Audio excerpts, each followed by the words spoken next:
While the TCJA limits the SALT deduction to $10,000, the limit is not indexed for inflation.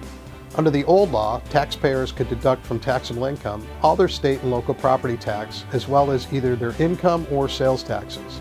That is not the case anymore, as the new deduction is limited to $10,000. Hi, my name is Tim Shortsleeve, and I am the tax partner in charge at Tys LLP CPAs.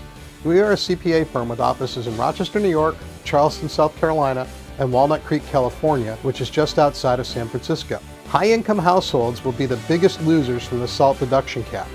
More than 96% of the tax revenue increases will be paid by those with taxable income in the top 20%, those making $150,000 or more in 2018.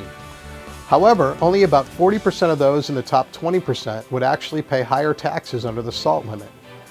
That's because many, especially those making $200,000 to $500,000, have already lost the benefit of the SALT deduction because they have been hit by alternative minimum tax. So that leads us to the obvious question: who benefits most from the cap on SALT? High-income filers are much more likely to itemize and therefore likely to take the SALT deduction. The higher your income, the more valuable tax deductions are to you in general because you are taxed at a higher rate.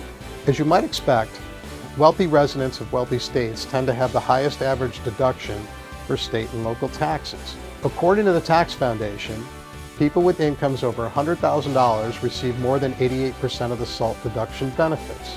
Those who stand to gain from deducting their property taxes tend to be those who have expensive homes in prospering communities.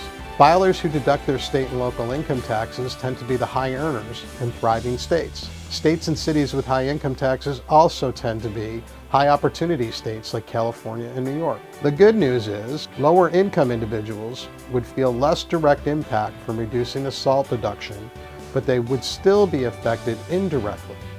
Residents may very well see reductions in services from their state and local governments because, as the Tax Policy Center, TPC, illustrates, the SALT deduction could lead to a change in revenue for local and state governments. In response to the fact that people are paying more in federal taxes, those governments could choose to decrease their local tax rates.